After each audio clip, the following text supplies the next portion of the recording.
The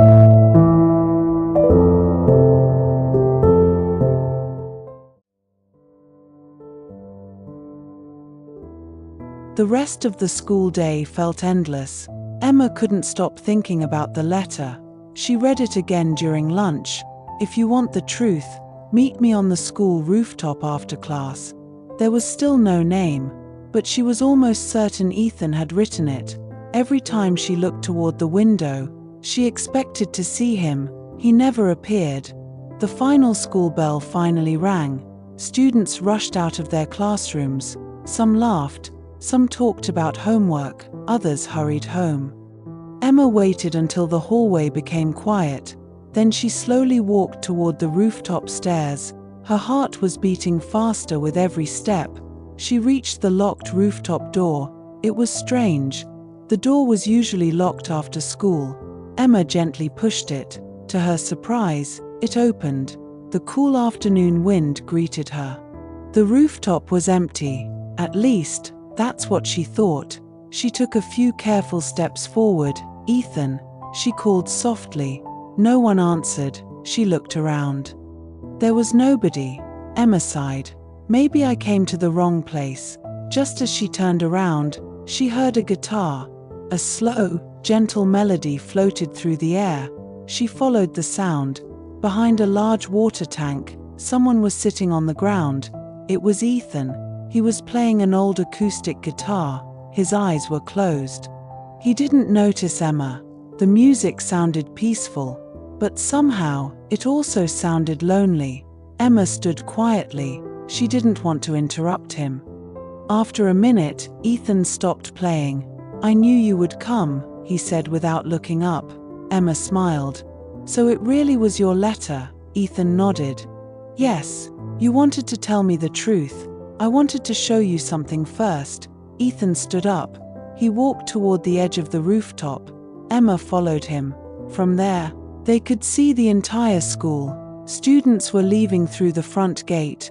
Teachers were walking toward the parking lot. Everything looked normal. "Look carefully," Ethan said. Emma frowned. "I don't understand." Ethan pointed toward the music building. There, Emma looked where he was pointing. At first, she saw nothing. Then she noticed a man standing beside the music room. He wasn't wearing a school uniform. He wasn't a teacher either. The man looked around before opening the music room door. "He doesn't work here," Emma whispered. Ethan shook his head.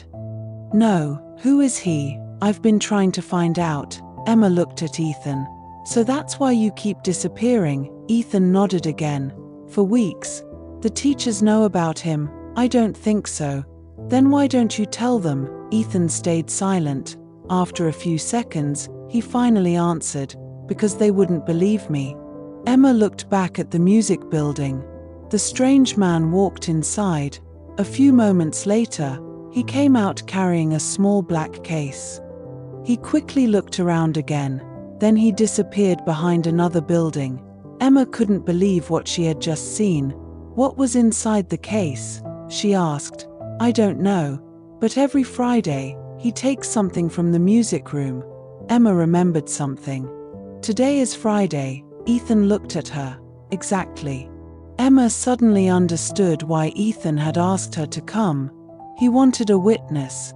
He wanted someone else to see the truth. Just then, they heard footsteps behind them.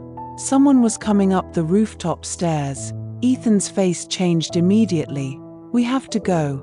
"Why?" "Because we're not supposed to be here." The rooftop door slowly opened.